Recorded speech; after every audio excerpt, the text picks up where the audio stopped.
So here it is, April 17th, 2025. Can't believe it. Wow. It occurred to me as this is a big video for me. It kind of gets to the basics. It kind of gets to the basic. And who knows why anybody watches these. I don't promote them. I've noticed that, I guess, YouTube puts ads attached to some of these. I didn't do that. I think if you have 100 views or something, they attach. Maybe they made 8 cents off my videos. But I don't know.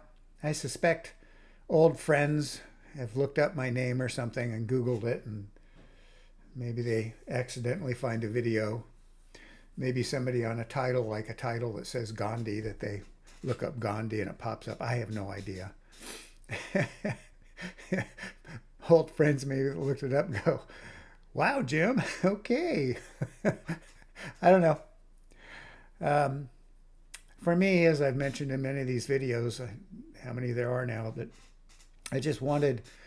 I was so taken, and am still so taken, by the religions and paths of enlightenment, self-realization attributed to India, mainly Vedanta Hinduism, which I adore, and the great Buddha.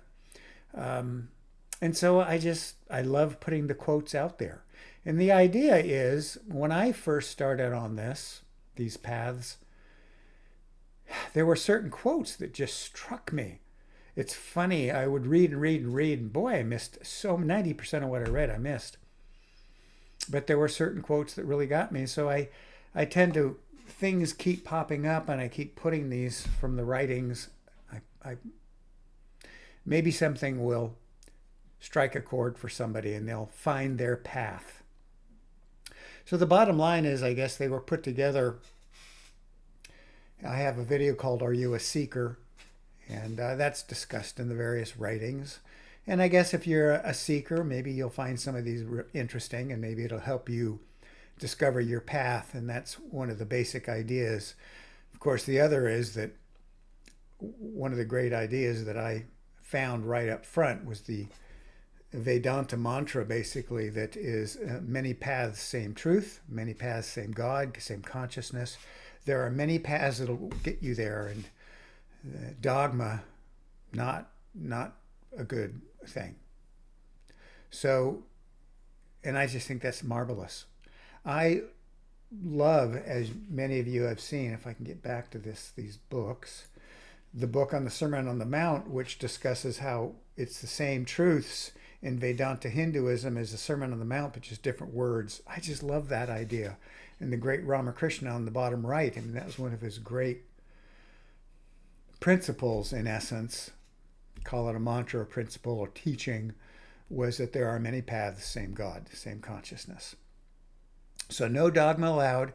There's a great, in the movie Gandhi, I actually found this quote. He was just discussing the many paths, which he was trying to unify India under many religions, because he believed in all of them. And he had this great quote.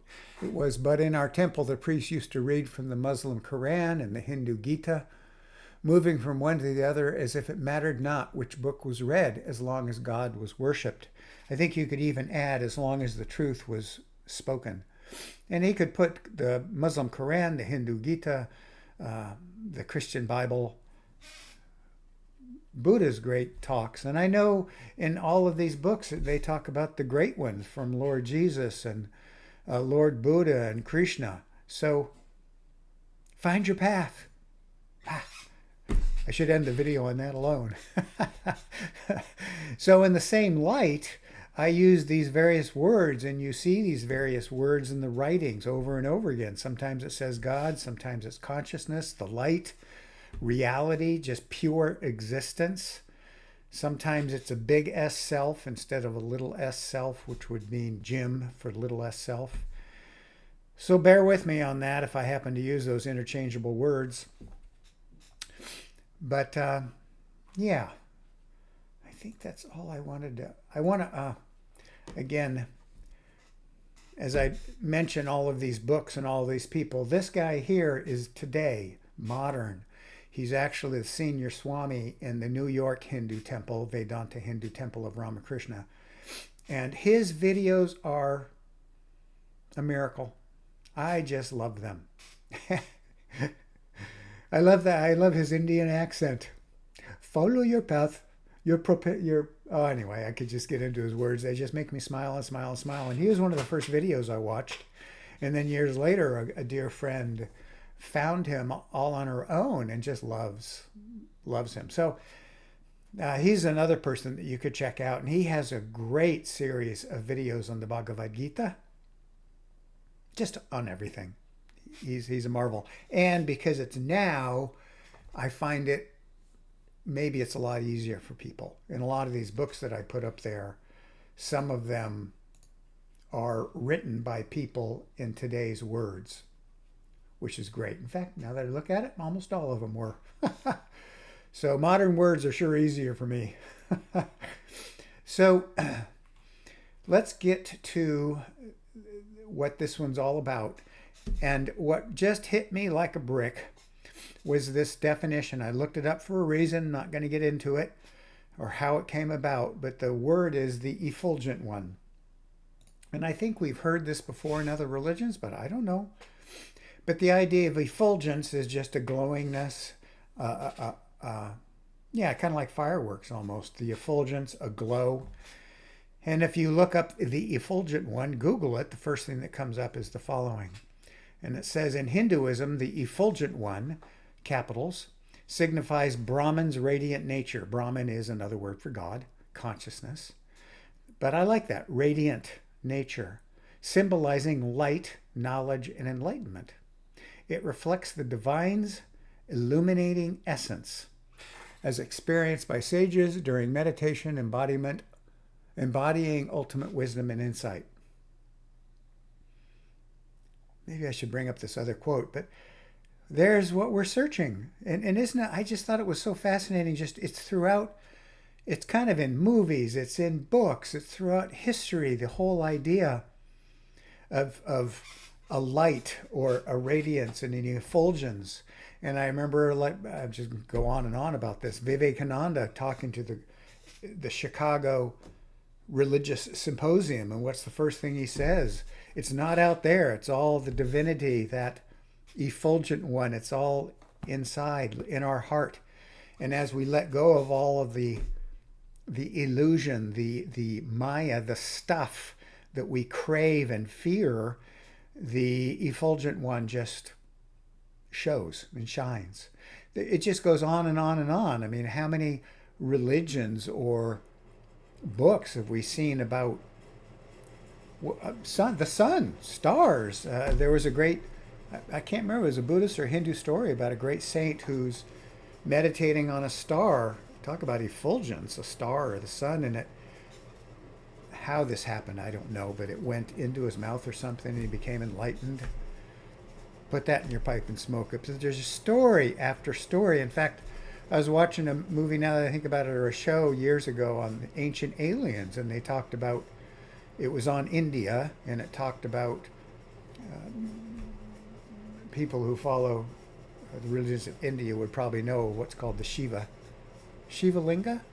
Anyway, it's monuments that are shaped a certain way, and I remember reading that Vivekananda said, well, that means energy. Well, Shiva was a god. Anyway, you kind of get the whole thing, the effulgent one, energy. Yeah, it just goes on and on and on. And I just thought that effulgent one was fascinating. If you look at it, what is it about certain people, like that Swami I showed you? There's an effulgence. There's a radiance. To me, it's what makes it makes greatness. Let's just leave it at that. And so the big question then, once we let go of that one, and that's going to be the title, I guess, of this video, it kind of also explains, as the great Ramakrishna said, why bhakti yoga, worship and love of God, is the easiest path, because to me, you're going directly to the effulgent one. You're going directly to truth. And as many of these writings and my other videos have mentioned the quotes that once you find that, the illusion disappears. And I'm going to give you a quote on that. But I like that. And somebody was saying, well, how do you meditate on that? Well, find out yourself. There's thousands of ways to meditate. I do think the idea of meditating on the attributes, I guess you could meditate on radiance, effulgence, but the attributes of pure consciousness and God. How many times have I driven by this one church and it says Jesus is joy, love? Meditate on that. I'm going to give you some other ideas in a second, but all the attributes that we usually look at, whether we call it the Effulgent One internally, or God, or however, caring, purity, service to others, I think that's great. And it really clarifies a little bit about why that bhakti path, yeah, is the easiest path to self-realization or to God. But here's another quote on this that is kind of enlightening too, or interesting. I've brought this up many times before, but I love this one. It's from Shankara's book, The Crest Jewel of Discrimination. The great Sri Shankara, Adi Shankara, was about the year 700. And I've heard, I think it was Vivekananda that said he's the perfect Vedanta Hindu. But he says, as the mind gradually becomes devoted to the Atman, another word for Brahman, God, consciousness, the more we look at and become aware of the Effulgent One, the eternal, and let go of all the other stuff. Anyway, as the mind gradually becomes devoted to the Atman, it frees itself by degrees from craving for sense objects, the stuff out there that we crave. When it has rid itself entirely of all craving, the vision of the Atman is no longer obstructed. That's a beautiful line, isn't it? So there's two actions there, really. There's loving and have your attention on the Atman, but we also are letting go. I think I had a video on that, but look that up yourself. Find out the best path of letting go. I suppose I don't know, I wish I know, letting go of sin, prayer in the Christian religion. I've never practiced Christianity, so I don't know. But in Hinduism, Buddhism, there are many paths. I'll show you the Buddhist talks. They have this fantastic something called the Four Immeasurables, which I'll put up in a second, on how to do that.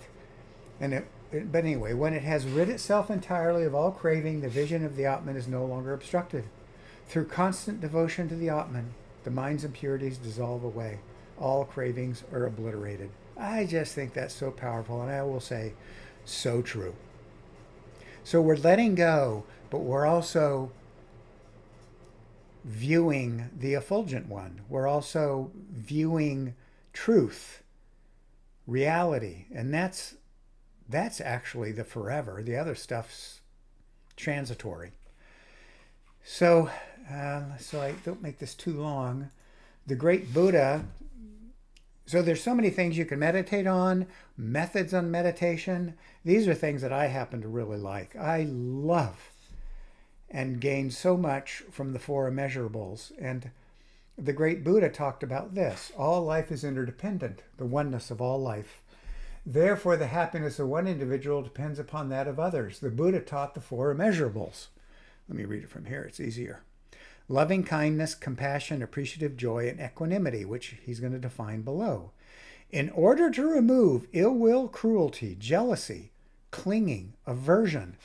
So in other words, the stuff, those cravings, the things we're afraid of, all that junk out there that we think is so powerful, and it is, quite frankly, but we just let go of it. And he even gives you a path right here. Right here. And I personally love meditating on it. I'm not a practicing Buddhist. I haven't read enough to know what specifically. He simply said what I read, cultivate these. Well, cultivate it in meditation, because I think meditation is the greatest tool, the greatest gift to man. So love in Buddhism is wanting others to be happy. Sit there and do that.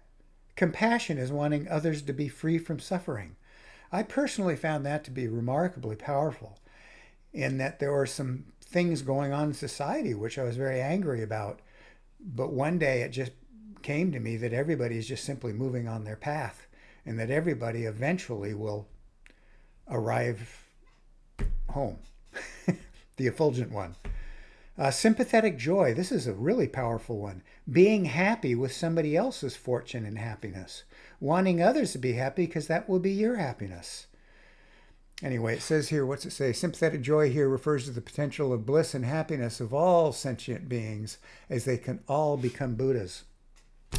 Equanimity in Buddhism means to have a clear and tranquil, clear-minded, tranquil state of mind. Should say mind. Not being overpowered by delusions, mental dullness, or agitation. So again, we get back to that whole idea of letting go of the,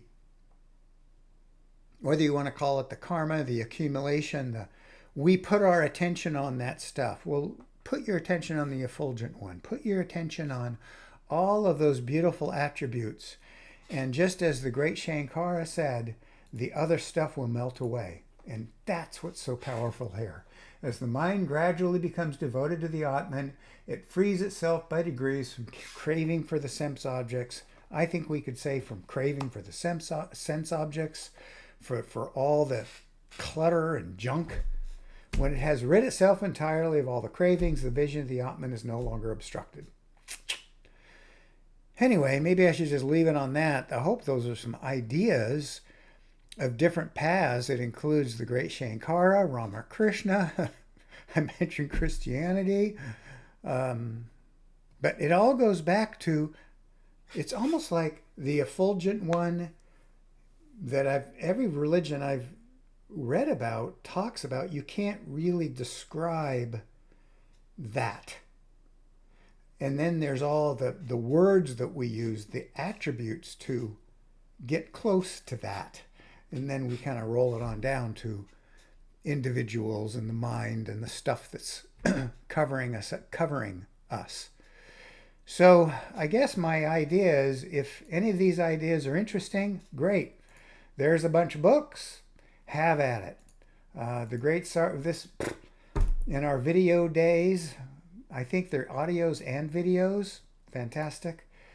And the great Ramakrishna. Some people, that would be the book. That's all you need. So, I guess my answer to all this then, or my comment on all this, is good luck. Find your path. And yeah.